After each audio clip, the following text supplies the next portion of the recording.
காந்தியின் பிறந்தநாள் தினத்தை ஒட்டி கடலூர் மாநகராட்சி அலுவலகத்தில் உள்ள காந்தி சிலைக்கு மாவட்ட ஆட்சித்தலைவர் மாலை அணிவித்து மரியாதை செலுத்தினார். மகாத்மா காந்தியின் 155வது பிறந்த தினத்தையொட்டி அவரது திருவுருவ சிலைக்கு பல்வேறு தரப்பினர் மாலை அணிவித்து மரியாதை செலுத்தி வருகின்றனர். அந்த வகையில் கடலூர் மாநகராட்சி அலுவலகத்தில் உள்ள காந்தியடிகளின் திருவுருவ சிலைக்கு மாவட்ட ஆட்சித்தலைவர் ஆதித்யா செந்தில்குமார் மாலை அணிவித்து மரியாதை செய்தார்.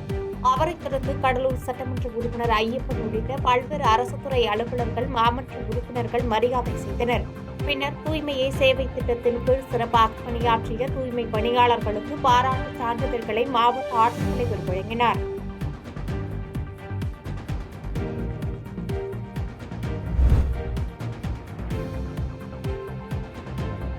அண்ணல் காந்தியடிகளின் 155வது பிறந்தநாள் மற்றும் தீபாவளி பண்டிகையை முன்னிட்டு உதகையில் இயங்கி வரும் கதர் அங்காடியில் சிறப்பு தள்ளுபடி விற்பனையை மாவட்ட ஆட்சித்தலைவர் துவக்கி வைத்தார்.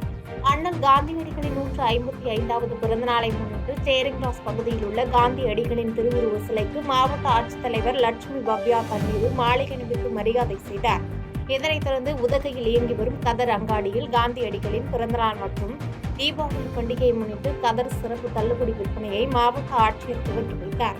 இந்த ஆண்டு நீலகிரி மற்றும் கோவை மாவட்டங்களுக்கு ரூபாய் 433 கோடி மதிப்பிற்கு கதர் விற்பனை இலக்கு நிர்ணயிக்கப்பட்டுள்ளது குறிப்பிடத்தக்கது.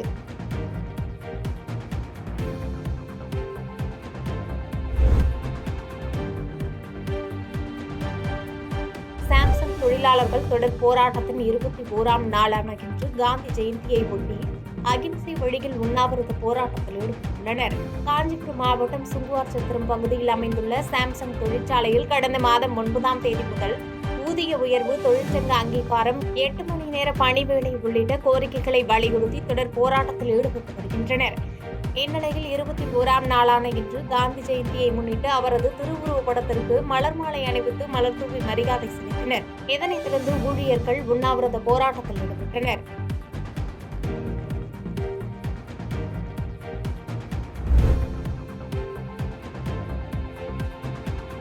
புதுக்கோட்டையில் தமிழ்நாடு கதர் கிராம தொழில் வாரியம் சார்பில் சிறப்பு தீபாவளி கதர் விற்பனையை மாவட்ட ஆட்சித்தலைவர் துவக்கி வைத்தார். மகாத்மா காந்தியடிகள் 155வது பிறந்தநாளை முன்னிட்டு புதுக்கோட்டை கீழராஜ வீதியில் உள்ள சீதாபதி பிள்ளையார் கோயில் அருகே செயல்படும் காதி கிராஃப்ட் நிலையத்தில் மாவட்ட ஆட்சியர் அருணா மகாத்மா காந்தியடிகளின் உருவப்படத்தை திறந்து வைத்து மலர் தூவி மரியாதை செலுத்திய பிறகு விற்பனை செய்யப்படும் பட்டுப்புடவைகள் ரகங்களை பார்வையிட்டார். அதனைத் தொடர்ந்து தீபாவளி சிறப்பு முதல் விற்பனையை துவக்கி வைத்தார்.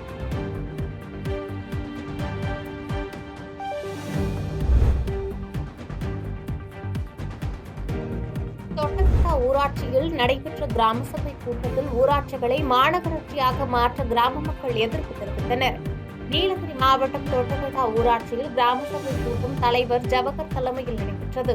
இக்கூட்டத்தில் முக்கிய தீர்மானமாக ஊராட்சிகளை நகராட்சியாக மாற்ற கிராம மக்கள் எதிர்ப்பு தெரிவித்தனர். மேலும் ஊராட்சிகளில் கிராம சபை கூட்டம் நடைபெறுவதால் தங்களுக்கு தேவையான அடிப்படை வசதிகள் உடனடியாக ஆய்வு செய்து நடவடிக்கை எடுத்து வரும் நிலையில் மாநகராட்சியாக மாற்றம் செய்தால் தங்களுடைய அடிப்படை தேவைகளுக்கு தினமும் அலைய வேண்டிய நிலை ஏற்படும் என முறையிட்டனர். அப்போது தொட்டபெட்டா ஊராட்சி தலைவர் ஜவஹர் மக்களுடைய குறைகள் மற்றும் தேவைகள் குறித்து முதலமைச்சருக்கு கடிதம் எழுதுவதாக கூறி எடுத்துரைத்தார். பின்பு ஊராட்சிகளை நகராட்சியாக மாற்ற பொதுமக்கள் எதிர்ப்பு தெரிவிப்பதாக தீர்மானம் நிறைவேற்றப்பட்டது.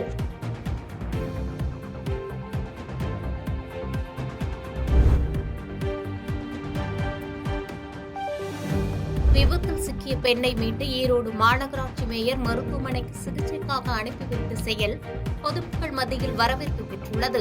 ஈரோடு அடுத்த வீரபட்சத்திரம் பகுதியைச் சேர்ந்த மரகதம் என்பவர் கடைவீதிக்கு சென்றபோது எதிரே வந்த இருசக்கர வாகனம் பயங்கரமாக மோதியதில் நிலை தடுமாறி கீழே விழுந்துள்ளார். இதில் தலையில் பலத்த காயமடைந்து ரத்த வெள்ளத்தில் கிடந்த அவரை ஈரோடு மாநகராட்சி மேயர் உடனடியாக பொதுமக்கள் உதவியுடன் மீட்டு ஈரோடு அரசு மருத்துவமனைக்கு சிகிச்சைக்கு அனுப்பி வைத்தார். மேயரின் இச்செயல் பொதுமக்கள் மத்தியில் வரவேற்பை பெற்றது.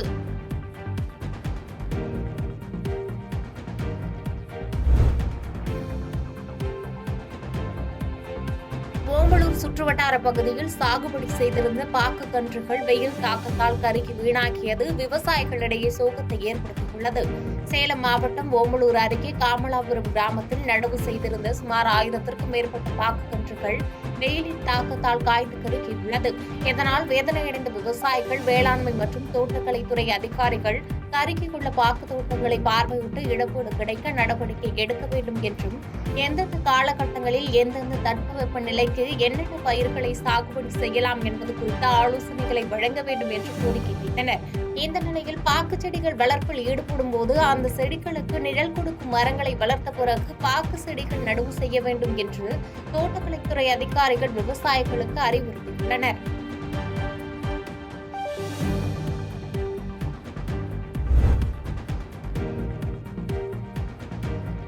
ஓமலூர் அருகே 80 லட்சம் ரூபாய் மதிப்பிலான நீர்நிலை மற்றும் மயான நிலத்தின் ஆக்கிரமிப்புகள் போலீஸ் பாதுகாப்புடன் அகற்றப்பட்டது. சேலம் மாவட்டம் ஓமலூர் அருகே பண்ணப்பட்டி கிராமத்தில் பெரிய ஏரியும் அதை ஒட்டி கிராம பொது மயானமும் உள்ளது. இந்த ஏரியின் நீர்நிலை நிலத்தை அதே பகுதியைச் சேர்ந்த ஒரு குடும்பத்தினர் ஆக்கிரமிப்பு செய்து பயன்படுத்தி வந்தனர். இந்த நிலையில் நீர்நிலையில் உள்ள ஆக்கிரமிப்பு மற்றும் மயான ஆக்கிரமிப்பை அகற்ற பொதுமக்கள் மத்தியில் கோரிக்கை வைக்கப்பட்டது. இதனையடுத்து அங்கிருந்த அட்டை வீடுகள், கட்டிடங்கள், ஓட்டு வீடுகள், அட்டை பந்தல்கள் என அனைத்து ஆக்கிரமிப்புகளை முழுமையாக அகற்றி சுமார் 80 லட்சம் ரூபாய் மதிப்பிலான 38 சென்ட் நிலத்தை முழுமையாக மீட்டனர். இதனால் கிராம மக்கள் மகிழ்ச்சி அடைந்துள்ளனர்.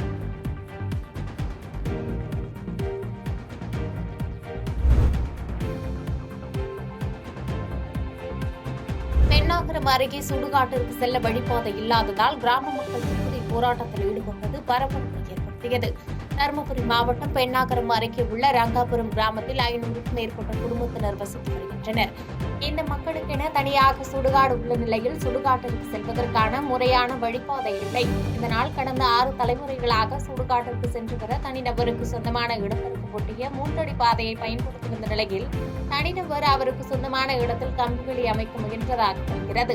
இதனை அறிந்த கிராம மக்கள் சுடுகாட்டிற்கு செல்லும் வழியில் தனிநபர் கம்பிவேலி அமைப்பதை தடுத்து நிறுத்தினர். இதுகுறித்து தகவல் அறிந்த பென்னாகரம் போலீஸ் துணை சூப்பரண்டு ராஜசுந்தர், தாசில்தார் ஆறுமுகம் மற்றும் வருவாய்த்துறையினர் சம்பவ இடத்திற்கு விரைந்து சென்றனர். பின்னர் இரு தரப்பினரிடம் பேச்சுவார்த்தையில் ஈடுபட்ட போது கிராம மக்களுக்கும் அதிகாரிகளுக்கும் இடையே வாக்குவாதம் ஏற்பட்டது. பின்னர் அதிகாரிகள் இரு தரப்பினரையும் சமரசம் செய்து மாவட்ட வருவாய் அலுவலர் தலைமையில் சமாதான கூட்டம் நடத்தப்படும் என உறுதியளித்தனர். இதனைத் தொடர்ந்து இரு தரப்பினரும் அங்கிருந்து கலைந்து சென்றனர். இதனால் அப்பகுதியில் சிறிது நேரம் பரபரப்பு ஏற்பட்டது.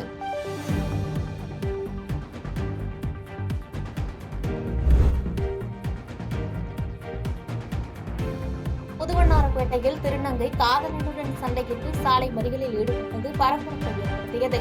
சென்னை புதுவண்ணாரப்பேட்டை எண்ணூர் நெடுஞ்சாலையில் பிரவீன் என்ற இளைஞரை காதலித்த திருநங்கை இருவருக்குள் ஏற்பட்ட சண்டை காரணமாக சாலையில் திடீரென உட்கார்ந்து மறியலில் ஈடுபட்டார்.